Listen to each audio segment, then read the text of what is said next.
Well, good evening. Hello. Welcome to Willingness Wednesday. I am your coach, Bevon Squires, and today we are sponsored by Spirit Source Connection. If this is your first time here, thank you for coming here and welcome. And if you are returning, you know I appreciate you so much. Thank you for meeting me here. I certainly could not do this without your love and support, and I just thank you so much for always coming here to meet me here on Wednesday night on our new time, 7:15 p.m. Okay, so we're going to just jump right on in. I hope everyone had a great day today. My day was pretty good. But listen, I have something so important to talk to you about, so exciting to talk to you about.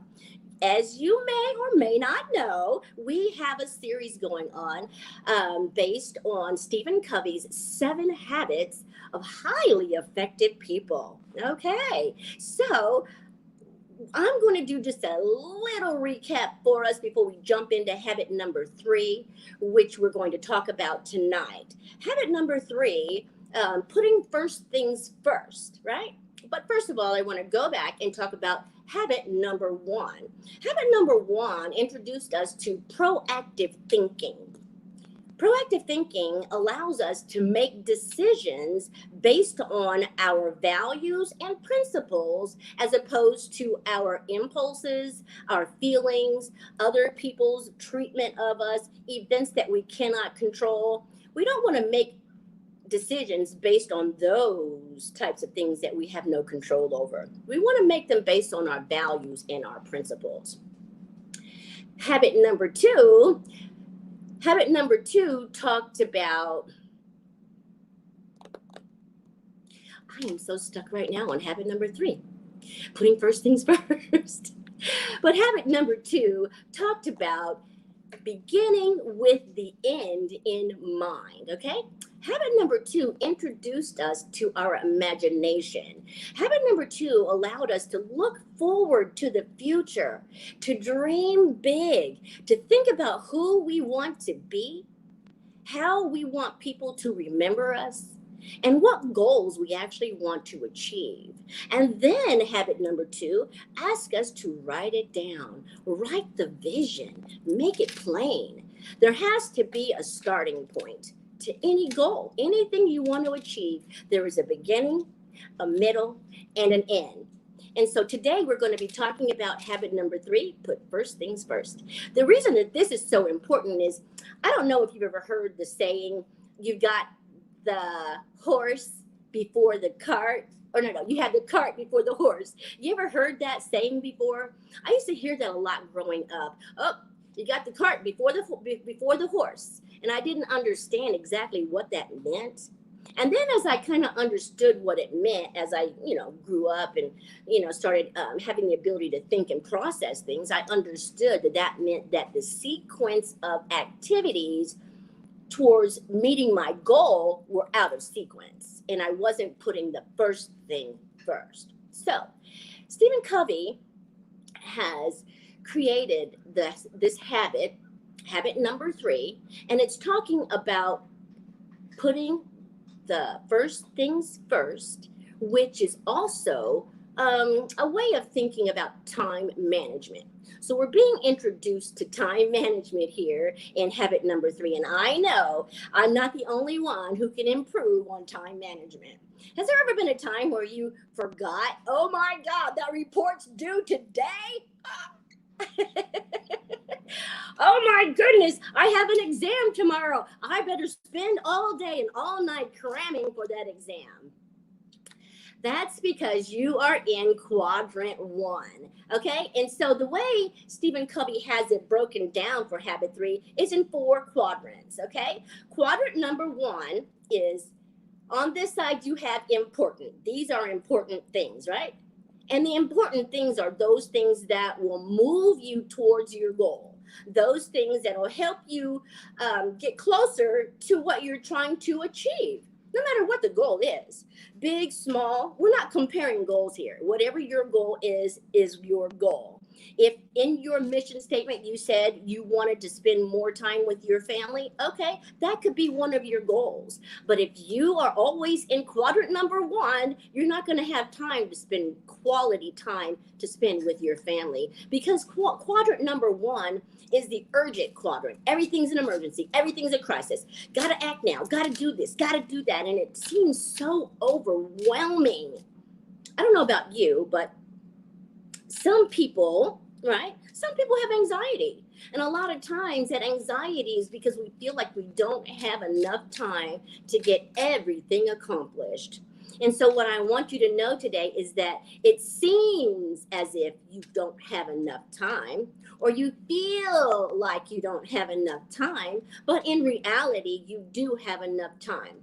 If only you will put the big rocks first. The big rocks, these are the things that you discovered in your plan as the plan for going towards your goal, the milestones that you have to achieve, the big things that you have to address in order to move forward towards your goal. Those are the big rocks. And so you want to focus on the big rocks, get those out of the way, and then everything else, the not so important things, can be trickled in around the big rocks. Now, of course, there is an illustration that Stephen Covey has, where there's a big bowl and it's filled with a lot of tiny little rocks, just tiny little rocks.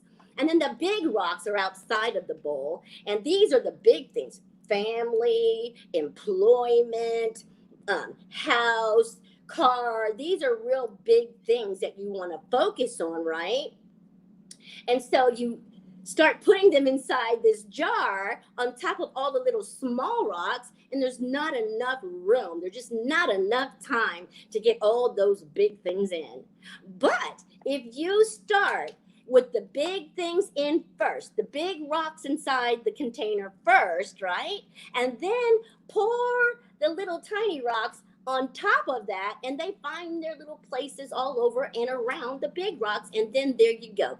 Everything fits in the time frame that we are all allotted. We have 24 hours a day, and we can accomplish a lot, right, if we have good time management skills. And so what I want to help you to do today is understand number one, how important time management is. And number two, I want to just do a little illustration about the characteristics of each quadrant, okay? Quadrant number one is the urgent quadrant. This is the quadrant where procrastinators live, okay? If you are a procrastinator, you will definitely understand this. Waiting to the last minute to get things done. Waiting until the last minute to look at your calendar only to find out, oh my gosh, I missed the appointment. Or sometimes these people don't even have calendars. They don't schedule things. That's why everything seems to be a crisis. They don't use their time wisely. And that's why quadrant one is called urgent. And this is the quadrant you do not want to be in. But this is also the quadrant that most of us spend our time in. Oh, gotta do this, gotta do that. I'm so busy, just hustling and a bustling, right? Oh, I wish I had time to do that, but I've got so much to do. I don't have time to do that. And that's because you're living in quadrant one, okay? Quadrant two, I want to tell you, is the quadrant two is the prioritizer, right? Quadrant two is where you want to live. This is where you want to spend your time.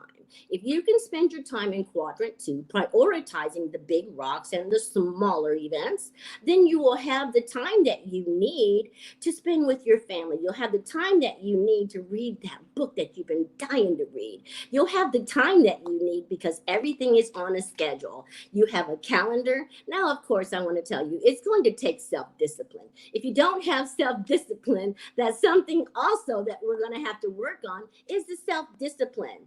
Because it takes a lot of self-discipline to write everything down on a calendar and to stick to a schedule. But I tell you, when you do that and you plan things in, you will see that you have enough time to take care of everything. Okay, so that's the prioritizer in quadrant number two.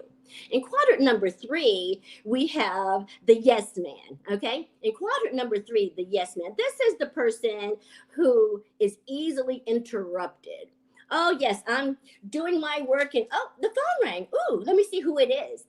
Oh, hey girl, hey, and now you're on the phone. Now, instead of doing what you're supposed to be doing, you are spending time on the phone. You have been interrupted. Now, I don't know about you, but when I get in a groove, I like to stay there. That's like if I'm going to clean the house. I get in a groove and I don't want to be disturbed. I don't want to be disturbed because I want, number one, to accomplish this task. Number two, I get my groove going. And I'm in there and I'm accomplishing things and it's feeling so good. It feels good to accomplish things. I enjoy it. It makes me feel like I'm being productive and responsible. And that in itself helps my self-esteem, makes me feel like I am worthy of the time that I'm going to take later to watch my favorite show, right? Because I have taken time to prioritize my schedule, right? I have everything on a calendar. I have everything scheduled. And so now I will have time to actually sit and do those things that I enjoy, right? All right. So then you have quadrant number 4. Quadrant number 4 is the slacker. This is the person who spends all their time surfing the internet. This is the person that spends their time on YouTube, just doing nothing, just wasting time, basically. But you know what? Sometimes that feels good. Sometimes it feels good to waste time, but it's not a good thing. Spending a lot of time in quadrant 4 will definitely turn you into a slacker. Will definitely, has the propensity to put you in a rut that you really might have a hard time shaking. So let's not spend too much time in quadrant number 4. As I was saying, quadrant number 2 is where you want to be. Now, I know that it's not easy to change your life from flying by the seat of your pants, footloose, fancy free. Some people just don't like to be tied to a schedule. I understand that. But if you want to have a life that's worth living, you're going to have to work for it. You're going to have to create it. You're going to have to build it. And what better way to build it than to have good time management skills, right? So that you can go along your plan that you wrote in Habit 2 and say, okay, this is what I'm going to achieve today.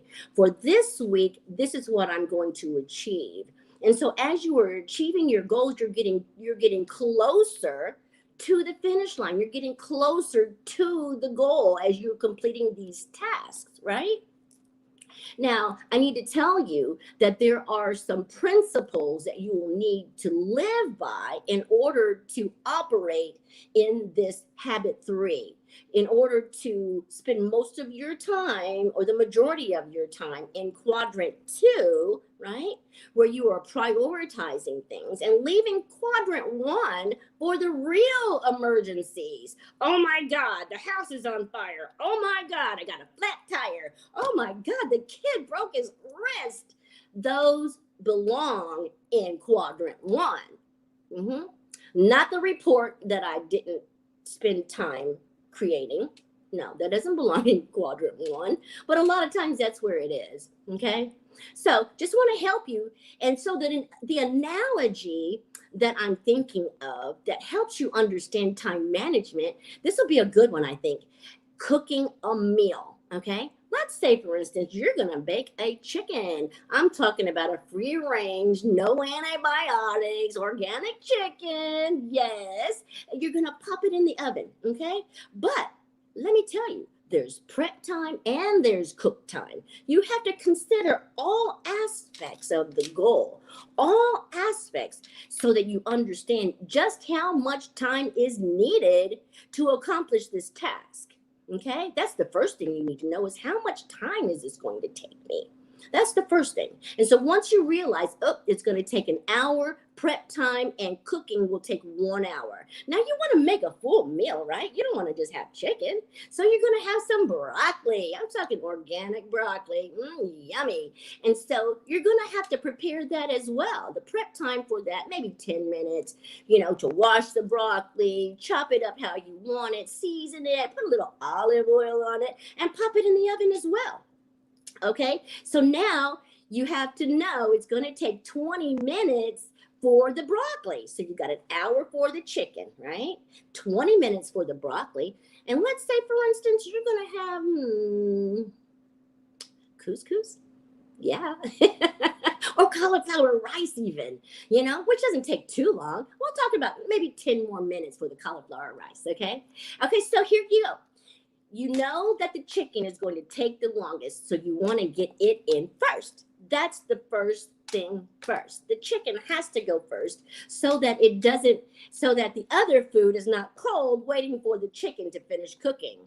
All right. And so, of course, you want to not halfway, but 20 minutes into the cooking of the chicken, you want to go ahead and start handling your broccoli, because that's going to take you 20 minutes total in terms of meal prep and, not meal prep, but the prep and cooking is going to take you about 20 minutes. And so then you figure 10 minutes after that, you want to go ahead and start the couscous, right? So anyway, what I'm trying to get you to see is that when you plan things out, everything comes out the way it's intended, right? The meal will come out, the chicken will be done and hot, the broccoli will be tender and hot, and the couscous or the cauliflower rice, whichever you have, will be hot, and everything can be enjoyed at the same time. And that's exactly the way your life can be if we plan accordingly. And so I know it's not an easy thing to do, but I want to help you with that. So if you would call me at 317-721-4315, I would be happy to explain to you and help you see how your time management is so critical to your goals, right? Or you can also email me at b.vonsquires@gmail.com. Now, either way you contact me is just fine, but we're going to talk about time management skills. We're going to talk about habit 1, 2, and 3. We're going to talk about that quadrant 1 that you don't want to spend your time in. That quadrant 1 is only for real emergencies, right? That quadrant 2 is where you want to be as the prioritizer. You want to be able to have things on your calendar, schedule things out so that you can have the life of ease that you'd like. I don't know about you, but I know when I rush to take care of something, I make mistakes. The finished product, I'm not ever really totally satisfied with, because I procrastinated and waited until the last minute. Or that test that I had to cram for, waiting for the last minute and not getting the grade that I wanted, not the grade that I knew I was capable of attaining, right? So I just want to help you understand that if you are in quadrant 1, if you are the person that has a hard time with time management, you are not alone. You're not alone. So I just want to help you to enhance your life, enhance the time that you have for pleasurable things by not allowing yourself to procrastinate and have crisis situations, which then, of course, is going to tie into the anxiety. Oh my gosh, and you just really don't want that, because then the anxiety has an effect on your body, and it's just a domino effect, a negative domino effect. But if you start with the first things first and get those things taken care of, everything else is going to fall in place. And you'll be so glad that you did.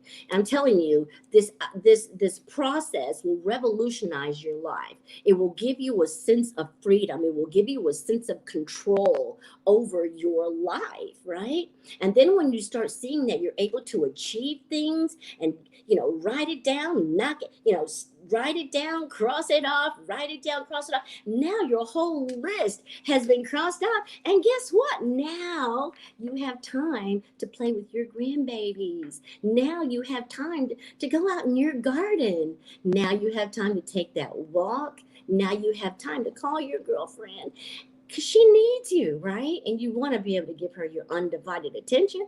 And so this way you can meet your needs and the needs of those that you care about by just applying habit number three, putting the first things first.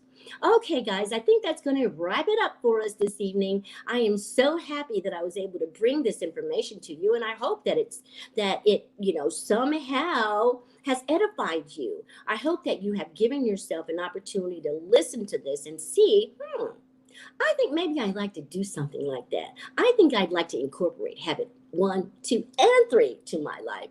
And if that's the case, don't forget to call me so that I can help. Okay, guys, I'm going to say goodnight. Thank you so much again for joining me here. I'm going to be praying for you, praying that God will continue to give you the vision that He has put down inside you, praying that God will continue to bless you abundantly so that you have what it takes to move forward towards your goals, because that's exactly what you want, and that's what He wants for you as well. A happy life, right? And time management will give you the happy life that you're looking for. All right, guys, thanks again. I will see you next Wednesday where we'll be talking about habit number four. All right, have a good night. Love you. Bye.